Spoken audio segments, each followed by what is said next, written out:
Welcome to day 5 of week 3 of our 21-day program.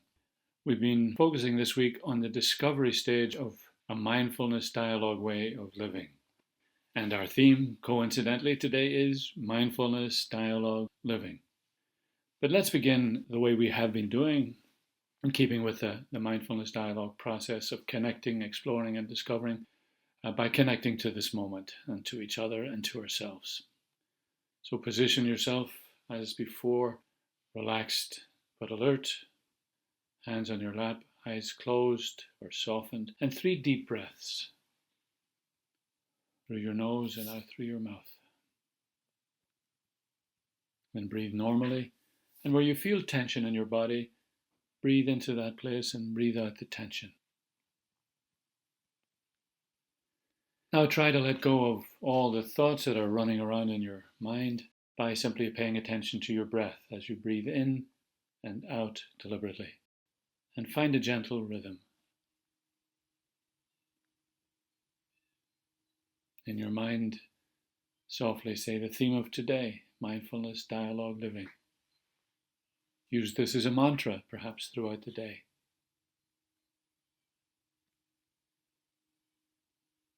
And continue now with your mindfulness meditation by giving yourself permission to be present here in this moment. When you find yourself distracted, simply return to your breath and the theme of today. I'll pause for a moment or two. If you wish to extend this, you should just simply pause the recording and return when you're ready.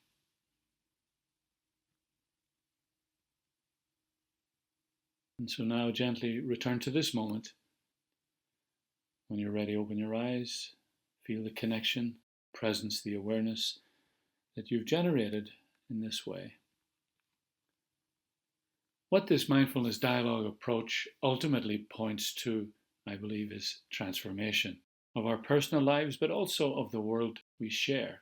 They are clearly related. So, how can this approach with its practices and skills change our lives? The way we see things, the way we think, and the way we behave. The Polish poet Czesław Miłosz offers us a kind of overview in a poem he calls Love, but that sounds in fact a lot like a mindfulness dialogue way of living. He says, "Love means to learn to look at yourself the way one looks at distant things. For you are only one thing among many. And whoever sees that way heals his heart without knowing it from various ills. A bird and a tree say to him, 'Friend.' Then he wants to use himself and things so that they stand in the glow of ripeness. It doesn't matter whether he knows what he serves. Who serves best doesn't always understand."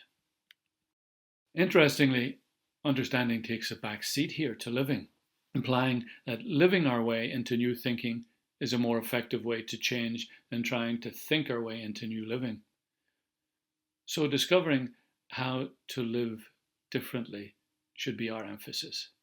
The first thing is to see yourself and the world differently, which is consistent with our mindfulness dialogue starting point, or more accurately, to learn to look at yourself the way one looks at distant things. It's a humbling place to begin for one who has always believed that there is a clear hierarchy of being where we humans are at the top. Our history reflects this assumption that has been extremely destructive for the rest of our Earth community. The same assumption has spilled into the way we relate to each other, and the result has been the same.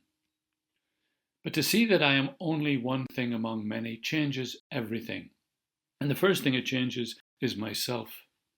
I am healed, in the sense of made whole, relieved of my illusions of separateness, put back together like a deluded Humpty Dumpty who finally fell off his wall. When this happens, I am embraced by the larger community. A bird and a tree say to me, 'Friend.' Clearly, this is the foundation for a mindfulness dialogue way of living, learning to see myself as one thing among many. I myself might have phrased this, one being related to every other being.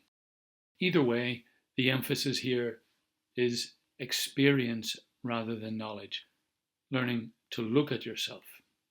As we noted earlier, experience is the foundation of change of this order.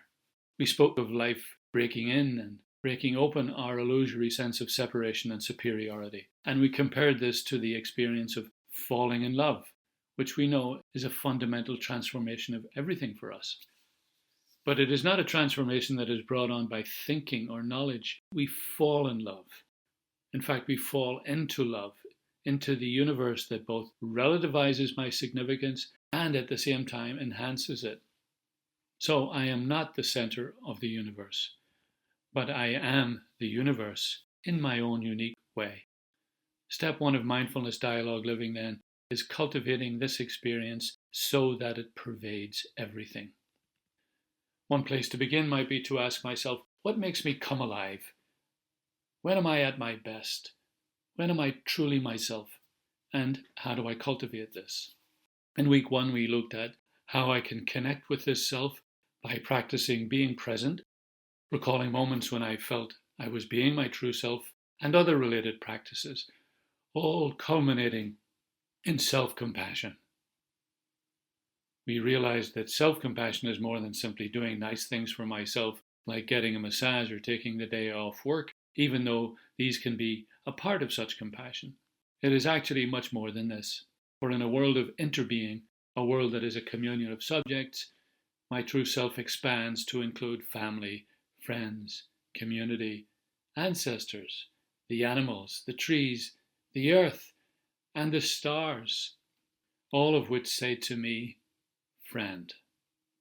In a world of interbeing, self-compassion merges with compassion for others. In this world, self-compassion is compassion for others, while compassion for others is also self-compassion. Love your neighbour as yourself is less a moral imperative than a statement of fact. To love others is to love myself, and vice versa. But this, of course, implies that I know that self.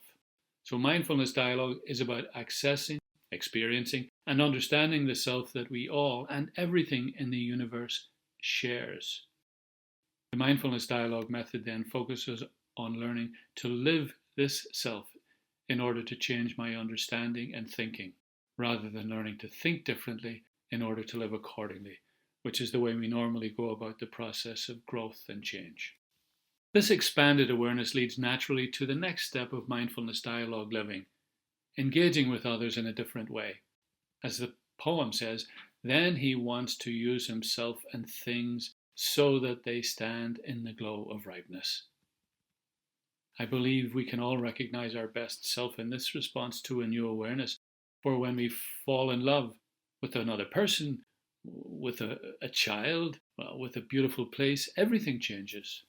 How we see ourselves and how we see our lover, but also how we want to relate to things. Our lover certainly, but everything in fact. Such is the generosity that this experience generates. Thus we say things like, I only want the best for him, or I just want her to be happy and fulfilled. I think the implication is that to fall in love is to see things as they truly are. For to fall in love is also to fall out of the usual prison of perception, the normal fortress mentality we bring to our relationships, and for a while at least, to see things as they truly are, infinite, as William Blake writes. Our lover is perhaps a portal into the infinite, even though all too soon they may once again become the limited, fearful creature that we all are, living in the illusory world that we have constructed. But it is the final lines that highlight the point here that we can't think our way into change no more than we can reason ourselves into falling in love, into being in love. As the poem says, it doesn't matter whether he knows what he serves. Who serves best doesn't always understand. So the strategy for mindfulness dialogue living comes back to this. We cultivate our experience of the real world beneath the illusions we have created, and then we let this world teach us how to serve it. So let's get a little taste of this with a mindfulness dialogue practice on mindfulness dialogue living. So as before, find a position, relaxed but alert, close or soften your eyes, and take 3 deep breaths. In through your nose, out through your mouth. Then simply follow your breath. And now you could read the Milos poem again slowly. I will read it for you now. Notice and gently hold a word or a phrase that touches you. Love means to learn to look at yourself the way one looks at distant things, for you are only one thing among many. And whoever sees that way heals his heart without knowing it from various ills. A bird in a tree say to him, friend. Then he wants to use himself and things so that they stand in the glow of rightness. It doesn't matter whether he knows what he serves. Who serves best doesn't always understand.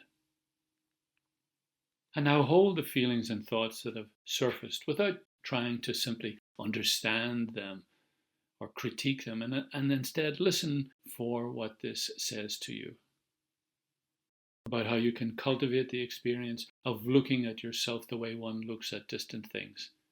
For example, by doing the mindfulness practices we've explored, alone, walking with a friend, or about what this awareness of interbeing means for your relationships, your colleagues, your community, your society. And begin to think about some simple steps for doing this, including support structures, the way we've talked about, place, time, symbols, ritual, community support. And then commit to following up in practical ways, like creating a daily or weekly routine for yourself. So there are many practices that you could build into a daily regimen in terms of applying this mindfulness dialogue living, including a daily mindfulness dialogue that you can personalize and customize by adapting the exercises we've used in this program. Thus, for example, you might make a special place in your life for this critical work. Cultivate this space. Bring meaningful objects or poems to this space. You could create a daily walking mindfulness dialogue by adapting any of the exercises we've used. You could do a weekly mindfulness dialogue with a friend. You could journal occasionally or as often as you like to assist this process. You could read the insights of others who are on the same path of learning how to live in the real world. You might use your own daily journal notes or your weekly chats or simply your own insights to create your own cosmic story. You could articulate in the same way your own personal, family, or community real-world values or principles. And you could decide to use the mindfulness dialogue model of connecting, exploring, and discovering to address the challenges you encounter personally or professionally, as we are today and every day. Courageous conversations with your communities or work colleagues. A final comment would be this. Mindfulness dialogue living is about learning to see things as they are, insofar as this is possible with the multiple layers of the lens through which we interact with the world, and then living accordingly. Of course, we may think we are already doing this, so the implication is that this lens has to be continuously cleansed, as William Blake wrote many years ago. As with any learning to see things as they are requires practice, both formal and informal. If we do practice, however, we will hear what Heaney calls the given note, and we will discover our unique way of joining in the great, continuing great song of the universe. Of course, we will need structures to support and guide us to live in this practice and way of living. We take a look at the more social aspects of mindfulness dialogue living in the next reflection. So blessings on this work, what Thomas Berry calls the great work of our time. May we all learn to see things as they are. May we taste the reality of interbeing, and may this expanding awareness inspire us with real hope and deep joy, especially in these challenging times. Dear friends, Akarja, Banat Eran La Shah. Blessings on this day.